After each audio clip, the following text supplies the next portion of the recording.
So this leads us into our last movie, which is Robert Eggers' Nosferatu, which just came out last year.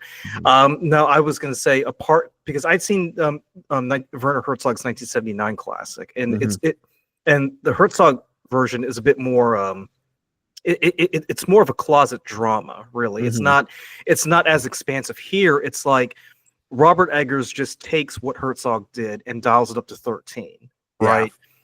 And I would say out of all the iterations, because we looked at Gary Oldman's Dracula as the most human, Van Helsing's Dracula is very much the villain, Javier Botet is very much the most animalistic. Bill Skarsgård gives us a very foreign Dracula, and I was gonna say, like, the thing that strikes me the most is the mustache and the way that he looks. He looks like a Hungarian nobleman. 100%. Yeah, I going into this, I had heard that they were going to do, I don't remember exactly how they phrased it, but it was like they did something drastic to alter his appearance, and I was like, I'm very curious of what it is. And then as soon as I saw the mustache, at first I'm like, oh, that looks horrible. And then 10 seconds later, I'm like, no, this works. This really works for me. And then with especially mixed with the accent, the clothing choices that he has, everything. Oh my God, it worked so much better than I thought it was going to. Now with the Nosferatu story, as you'll probably know, originally when it was made in the 1920s, they were basically making it without the permission of the Stoker estate. Yeah. So as a result, they, instead of setting it in merry old England like all other adaptations, they had to set it in Wisborg, Germany. But I think it speaks to just how universal the Dracula story is, because you don't necessarily need to have it set in England for it to be a Dracula tale. Yeah. Now, what I really like about this version here is the fact that out of all the movies that we've seen, I think this one is the most Gothic of them all. Oh yeah.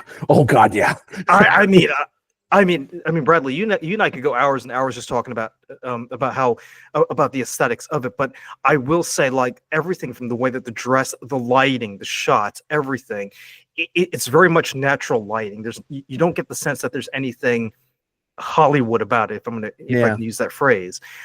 So what are your thoughts about Bill Skarsgård's character as Nosferatu and the way that he interacts with the character? Because unlike the other iterations where it's Van Helsing versus Dracula, Van Helsing really doesn't play that much of a role. Really, it's more focused on the heroine. Yeah. This version, there is one particular line in this movie that I love more than I can properly put into words, is when he says, she calls him I think a monster. She says, "You're a something," and he's like, "I'm not a monster. I'm just an appetite." And that's good. That's good shit. That's good shit right there. That's a good ass line. Robert Eggers. Yeah, dude. Oh God, I love Eggers. I will say I haven't seen The Northman yet. I need to, but I have watched The Lighthouse so many times. Well, I was gonna say, Bradley, I'm gonna be doing a review of The Northman with a Shakespeare scholar, and we're gonna be talking about how Alexander Skarsgård probably played the best version of Hamlet so far, because it is based on the legend of Amleth, which would later become Hamlet. Yeah.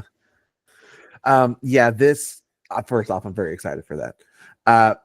This version, if you didn't know, it's kind of like when they make a movie and then they make almost like a knockoff movie where instead of like Bradley, the main character, the second one, it's Brandon, the main character. Nosferatu is a little like that for the origin of Dracula. It is very much a different interpretation of the same type of story. So there are a lot of things that are very similar. There are some that are different. We very consistently think of the vampires biting the neck. In Nosferatu, they bite the chest, which it would in a way make sense because it's over the heart, and the symbolism part of it is a bit more like that. And then this version, we do get to see he's got some of the animalistic qualities. He's got some of the suaveness. He's got some of the unknown. He's just sort of a mixture of a lot of the things we've talked about so far, but at the same point in time, he is like his own thing. This movie also does a really cool job of showing some of the I really think when he gets to the town that is, and I think they use this phrase in the movie. I think it's like the gypsies, where they are when he's going to the castle. And Yeah, are talking about the scene where Hutter witnesses the staking scene. yes, Okay. that was where I was the whole time I'm watching. I was like, I am not aware of this. I haven't. I don't know what exactly it is they're doing. I'm not like familiar with it, but it's so obvious what they're doing, and it's like clearly it works. They get the guy, but it's so interesting to just get to see this totally different interpretation of this thing where immediately you're like, okay, there are new rules here. There's some different stuff going on. You do still have some of the things about, you know, when he travels and can't be away from the dirt. We do still have that part of the story. The way that the story ends is still similar to the original Nosferatu. It's slightly gorier. Yeah, like only well, slightly. I was gonna say, this Nosferatu loves to eat. Like when Yeah. he eats, like he eats. Like, but to go back to your point earlier about the Roma when they do that staking, that was a tradition that's been ongoing. And I remember watching. Have you ever seen that documentary show Secrets of the Dead? It used to come on PBS all the time. There was I've seen that one. there was an episode where they actually interviewed people in Romania, and this was like from the early 2000s, and they were interviewing this guy who is a professional vampire hunter, who families will actually pay money to go into the graveyard, open up the graves, and stake or put traps in the graves to make sure that their loved ones don't come back. Oh, God, that's cool. I'll find the link because I know it's on YouTube. I'll find the link and I'll send it to you because that's because when I saw that scene, I was like, he's tapping into something that people still believe in to this very day. It's not and it's not something that people just do willy-nilly. This is a tradition that's based out of genuine fear. And what you get with Nosferatu is there's an atmosphere of genuine fear and the fallout that it causes, because we see what later on what happens is, you know, we see the plague of rats. We see you know, the Renfield character going batshit crazy and just, you know, creating like a Solomonic circle to try to summon his master. We see what happens to Hutter's friend, where he loses his wife and his kids, and then he ends up killing himself in the mausoleum. So, yeah, to your point, not only is he an appetite, but he's a disease. He is the embodiment of disease. Yeah, this it was so interesting because there were so many things I saw in this and I was like, I didn't really, you know, the idea of the plague and spreading that in this movie's version of the Demeter, the ship that carries him across.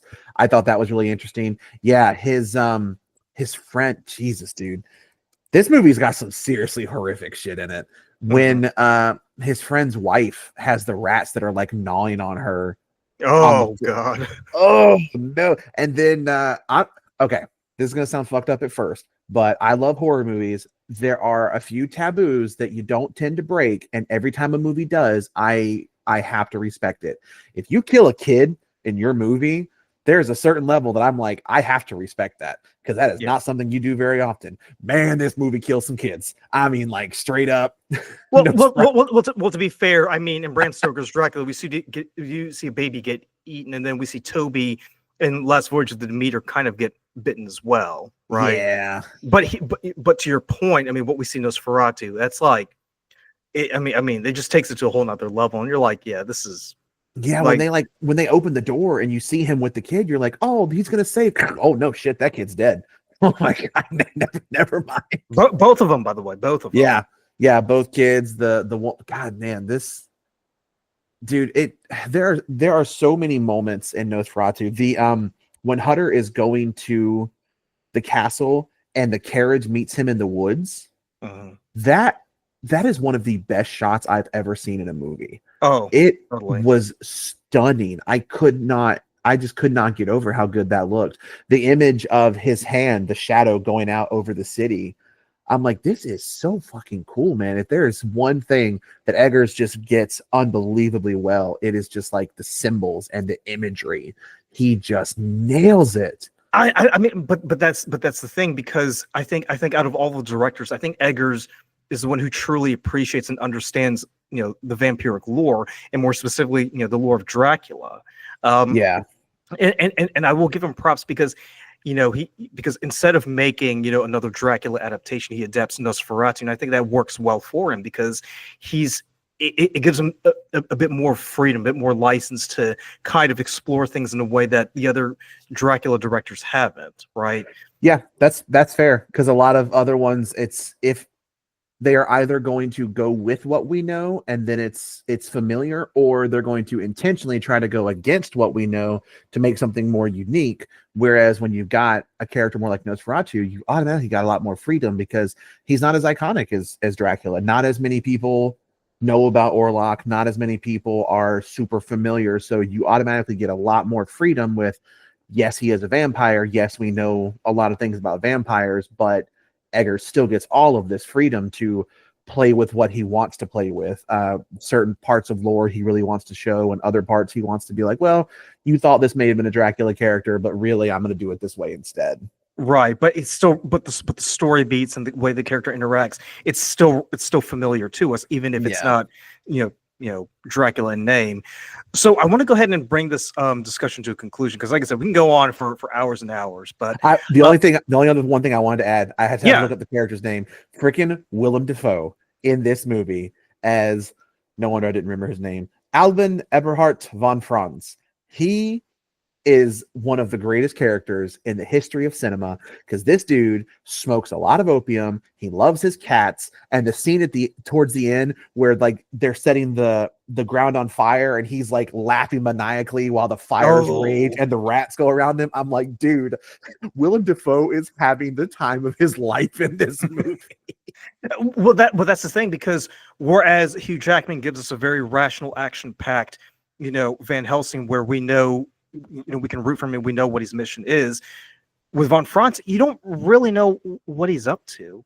Yeah, that's fair. Because that's the thing, because you don't really know if he's just as crazy as the Renfield character, or if this is someone that you can really, really trust. So it's kind of like, at the end of the day, it's kind of like, well, place your bets and whatever happens happens. Yeah, and it's such an interesting take on a character, because he is on the side of, I guess you would say, good in this movie, but at the same point in time, good in quotes. Let's put I was like, at the same point in time, though, ultimately his plan does involve having a woman sacrifice herself. So there's a certain level of sacrificing one life to save how many. And then when the final scene when Nosferatu does die, man, that is some freaking top-notch gore, man. I mean, the last time I saw a carcass like that was when I was watching Bear Grylls. Like, yeah, that's fair. I mean, holy shit! Like, Eggers really, when he does a movie project, he puts, he goes all in. Like, he doesn't skimp. Yeah. It's very in your face. Like, I would say, out of all the movies, like, I think Orlok here is the personification of death itself. Oh yeah, 100%. He even looks like it. Like, he literally, there are parts of him you're like, I can't tell if he's rotting or if he needs a shower or both. Well, when you open the coffin, I mean, you kind of wonder, like, is that flesh, or is just that the way his bones are bleached? Like, yeah. So